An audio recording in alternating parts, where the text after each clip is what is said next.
KPCC അധ്യക്ഷൻ സണ്ണി ജോസഫ് മാധ്യമങ്ങളെ കാണുകയാണ്. തത്സമയ സംരക്ഷണത്തിലേക്ക്. അതൊന്നുമല്ല യാഥാർത്ഥ്യം. യാഥാർത്ഥ്യം അതിനേക്കാൾ രൂക്ഷമാണ് എന്ന് ഓരോ ദിവസത്തെയും സംഭവങ്ങൾ തെളിയിച്ചുകൊണ്ടിരിക്കുകയാണ്. ഇവിടെ ഈ ഹോസ്പിറ്റൽ മാനേജ്മെന്റ് കമ്മിറ്റി ചേരാറുണ്ടായിരുന്നില്ല. തകരാറിലായ കെട്ടിടം അതിന് കോട്ടയം മെഡിക്കൽ കോളേജിന്റെ വാർഡ് തകർന്ന് ബിന്ദു മരിച്ച സംഭവത്തിൽ അതിരൂക്ഷമായ വിമർശനമാണ് പ്രതിപക്ഷ പാർട്ടികൾ ഉന്നയിക്കുന്നത്. ഗവൺമെന്റ് നിർബന്ധിതമായി എന്ന് പറഞ്ഞാൽ അതിന്റെ അർത്ഥം എന്തായിരുന്നു? ആ കെട്ടിടം സുസജ്ജമായിരുന്നു. ഉദ്ഘാടന മാമാങ്കത്തിന് വേണ്ടി അത് നീട്ടിക്കൊണ്ടുപോയി. അതിന്റെ കൂടി ഫലമായിട്ടാണ്. സപ്പോസ് ഈ കെട്ടിടം നേരത്തെ തന്നെ രോഗികളെ അങ്ങോട്ട് മാറ്റിയിരുന്നെങ്കിൽ ബിന്ദു, മകളുടെ ചികിത്സയ്ക്കായിട്ട് വന്ന ബിന്ദു, ഈ കെട്ടിടത്തിനടിയിൽ, ഈ മണ്ണിനടിയിൽ, ഈ കോൺക്രീറ്റിന്റെയും ഈ കല്ലിന്റെയും അടിയിൽ ബിന്ദു എന്ന വീട്ടമ്മ മരണപ്പെടുകയായിരുന്നില്ല. അവരുടെ നഷ്ടം ഒരിക്കലും സർക്കാരിന് എന്ത് ചെയ്താലും നികത്താൻ പറ്റാത്ത നഷ്ടമാണ്. ഇറപ്പേർ വിളിഞ്ചൊലി നികത്താൻ പറ്റാത്ത നഷ്ടമാണ്. ആ കുടുംബത്തിന് മതിയായ നഷ്ടപരിഹാരം കൊടുക്കണം.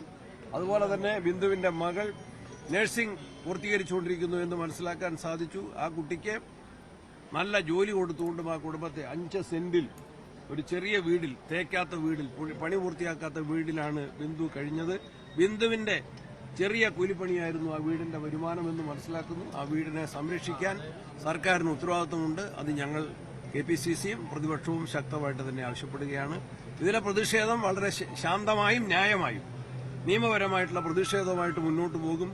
അതിന് ജനങ്ങളുടെ ഭാഗത്ത് നിന്ന് പ്രവർത്തിച്ച ചാണ്ടിയുമ്മനെതിരെ കേസെടുക്കുന്ന സർക്കാരിന്റെ നടപടി തെറ്റാണ്. തിരുത്താൻ മുഖ്യമന്ത്രി തയ്യാറാകണം. വാദിയെ പ്രതിയാക്കുന്ന നടപടിയെ ഞങ്ങൾ നഖശികാന്തം എതിർക്കുക തന്നെ ചെയ്യും. ഇതൊരു അന്വേഷണം ഇപ്പോൾ പ്രഖ്യാപിച്ചിരിക്കുന്നത് ജില്ലാ കളക്ടറാണ് അത് അന്വേഷിക്കാൻ പറഞ്ഞിരിക്കുന്നത്.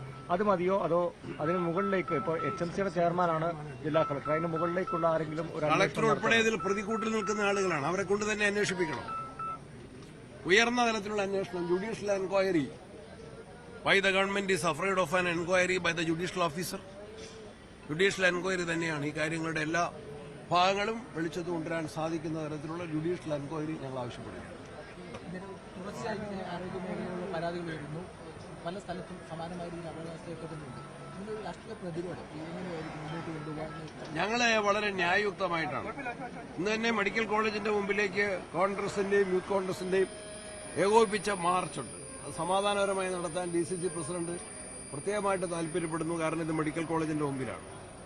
ഈ തിരുവനന്തപുരം സംഭവം ഉണ്ടായപ്പോൾ തന്നെ KPCC കഴിഞ്ഞ 2-ാം തീയതി കേരളത്തിലെ എല്ലാ സർക്കാർ മെഡിക്കൽ കോളേജുകളിലും എന്റെ മുൻപിലെ ജില്ലാ കോൺഗ്രസ് കമ്മിറ്റികളുടെ നേതൃത്വത്തിൽ ധർണയും സമരവും നടത്തിയിട്ടുണ്ടായി. ഞങ്ങൾ ഈ കാര്യങ്ങൾ ഇവിടെയും നടന്നു. ഇനിയിപ്പോ KPCCയോ കോട്ടയം സംഭവത്തിന് മുൻപായിട്ടാണ് KPCC രാഷ്ട്രീയകാര്യ സമിതി, അതുപോലെ തന്നെ KPCC ഭാരവാഹികളുടെ യോഗം ഉണ്ടായിരുന്നു. ഞങ്ങൾ ചർച്ച ചെയ്ത് 8-ാം തീയതി എല്ലാ താലൂക്ക് ആശുപത്രികളും, ഇത് കോട്ടയം മെഡിക്കൽ കോളേജിന്റെയും തിരുവനന്തപുരം മെഡിക്കൽ കോളേജിന്റെയും യഥാർത്ഥ ചിത്രമാണ് ഇന്ന് നമ്മൾ വളരെ വേദനയോടെ കണ്ടറിഞ്ഞ് കേട്ടറിഞ്ഞ് മനസ്സിലാക്കുന്നതെങ്കിൽ ഒട്ടുമിക്ക ഗവൺമെന്റ് ആശുപത്രികളിലും മതിയായ ഡോക്ടർമാരില്ല, മരുന്ന് വാങ്ങിയതിന് പൈസ കൊടുത്തിട്ടില്ല, ഉപകരണങ്ങളില്ല. അതാണ് തിരുവനന്തപുരത്ത് വ്യക്തമാക്കപ്പെട്ടത്. അപ്പോൾ പല സ്ഥലത്തെയും സംഭവം തന്നെയാണ്. ഇനി വാങ്ങുന്ന ഉപകരണങ്ങളാണെങ്കിൽ അത് ഉപയോഗയോഗ്യമല്ല, ഏറ്റവും അത്യാവശ്യമുള്ളതല്ല. രോഗികൾ തന്നെ പിരിവെടുത്ത് ഉപകരണങ്ങൾ വാങ്ങേണ്ട സാഹചര്യം വരുന്നു. ഇത് വേദനയോടെ വ്യക്തമാക്കിയ ഡോക്ടർ ആരിസ് ഹസനെയാണ് ഇന്ന് അദ്ദേഹത്തെ അറ്റാക്ക് ചെയ്യാനും മുഖ്യമന്ത്രി തന്നെ നേതൃത്വം കൊടുത്തു. അപ്പൊ ഞങ്ങള് ന്യായമായ ജനങ്ങളുടെ പക്ഷത്ത് നിന്നുകൊണ്ട് കേരളത്തിലെ കോൺഗ്രസ് നേതൃത്വം ഈ വിഷയങ്ങൾ ഏറ്റെടുക്കുന്നു. അതിന്റെ സമര പരമ്പരകൾ തന്നെയാണ് ഞങ്ങൾ ആവിഷ്കരിച്ചിട്ടുള്ളത്. ഇനിയും അത് ശക്തമായിട്ട് തന്നെ ആവശ്യാനുസരണം അതിനെ മുന്നോട്ട് കൊണ്ടുപോകും. Thank you. KPCC അധ്യക്ഷൻ ആണ് ഇപ്പോൾ വിമർശനങ്ങൾ ഉന്നയിക്കുന്നത്. കഴിഞ്ഞ ദിവസം മുതൽ പ്രതിപക്ഷ പാർട്ടികൾ വലിയ വിമർശനമാണ് ഉന്നയിക്കുന്നത്. ബിന്ദുവിന്റെ മരണത്തിന് ഉത്തരവാദികൾ ഭരണകൂടമാണ് എന്ന വിമർശനം തന്നെയാണ് KPCC അധ്യക്ഷൻ ഉന്നയിക്കുന്നത്. ഇന്ന് സംസ്ഥാന വ്യാപകമായി തന്നെ പലയിടങ്ങളിലും പ്രതിഷേധ പരിപാടികൾ നടക്കുന്നുണ്ട്, കോൺഗ്രസിന്റെയും BJPയുടെയും നേതൃത്വത്തിൽ. അതേസമയം ബിന്ദുവിന്റെ മൃതദേഹം ഇപ്പോൾ വസതിയിൽ എത്തിച്ചിട്ടുണ്ട്. ഇപ്പോൾ